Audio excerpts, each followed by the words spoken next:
Salut les amis, c'est Mode Auteur saison 2. Aujourd'hui, on va aller voir Karamba Dramé, auteur de BD, illustrateur.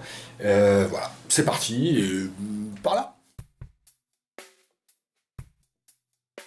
Alors, mon premier mot, je dirais que c'est liberté. Je pense que la bande dessinée, je trouve que la bande dessinée c'est un moyen d'expression assez libre qui permet de raconter un peu toutes les histoires qu'on veut avec sans trop un grand coût financier. Basiquement, il suffit d'avoir un papier et un crayon pour pouvoir raconter l'histoire qu'on veut et sans trop de contraintes. Donc, moi qui aime bien raconter des histoires, je pense que c'était le médium qui me convenait le mieux. Mon deuxième mot, ce serait vivant. Ce que j'aime bien, ce que j'aime transmettre dans la bande dessinée, c'est un rapport vivant et qui se traduit dans tout en fait, que ce soit dans le dessin, ça passe par l'expressivité des personnages, ou bien les dialogues, il faut qu'ils soient vivants, et aussi les attitudes. Ça passe beaucoup par de l'observation. Moi, c'était une pratique que je faisais beaucoup, un peu moins maintenant, mais d'observer les gens, de voir comment ils parlent, comment ils bougent, voilà quoi. Mon troisième mot, je dirais que ce serait versatile. Parce qu'en tant qu'auteur de bande dessinée,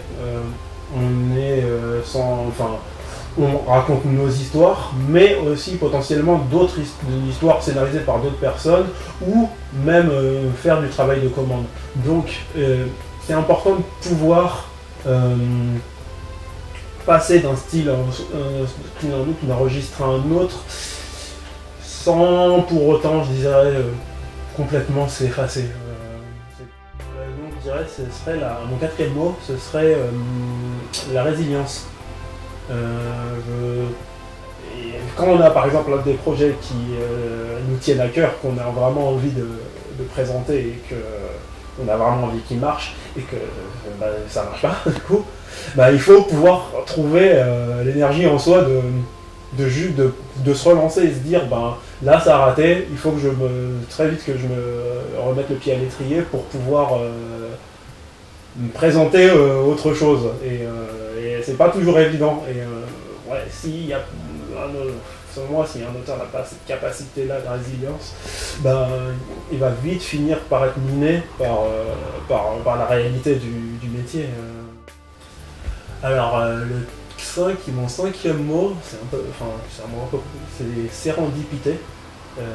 C'est un concept en fait, ce qui est plus souvent utilisé par les scientifiques, mais c'est aussi dans le concept dans l'écriture. C'est un peu le principe de trouver ce qu'on n'est pas en train de chercher. C'est-à-dire, par exemple, il y a plein de découvertes scientifiques qui ont été faites par hasard. Quelqu'un essayait de faire quelque chose et bam, il a trouvé autre chose, et que c'est tout aussi pratique ou intéressant, voire plus, que l'objectif de départ. Et c'est pas quelque chose qu'on peut calculer, mais je trouve que c'est quelque chose de très précieux dans la création.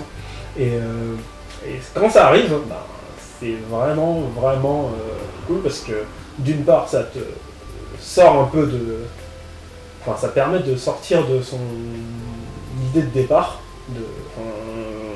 ou même de ce dont on a l'habitude, parce qu'on n'est jamais à l'abri de découvrir, je sais pas moi, une histoire d'un personnage historique qu'on connaissait pas, et qui dit oui, ce sera pas de faire une histoire sur lui, même ne serait-ce que graphiquement. Par exemple, on tombait sur un artiste qu'on connaissait pas avant et dire que oui, il a un style très inspirant, alors qu'on était en train de chercher quelqu'un d'autre qu'on connaît déjà, mais voilà.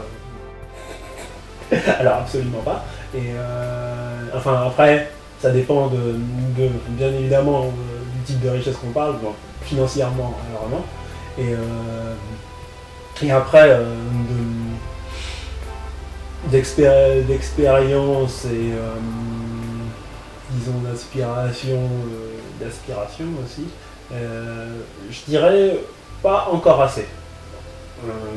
Mais de ce point de vue-là, j'aimerais l'être encore plus. Et riche, en tant qu'auteur de BD, on a un peu mis la croix là-dessus, mais je suis pas vraiment sûr que ce soit une bonne chose d'être riche. Je sais pas ce que je ferais si j'étais riche en fait. J'ai peur de ce que je ferais si j'étais riche.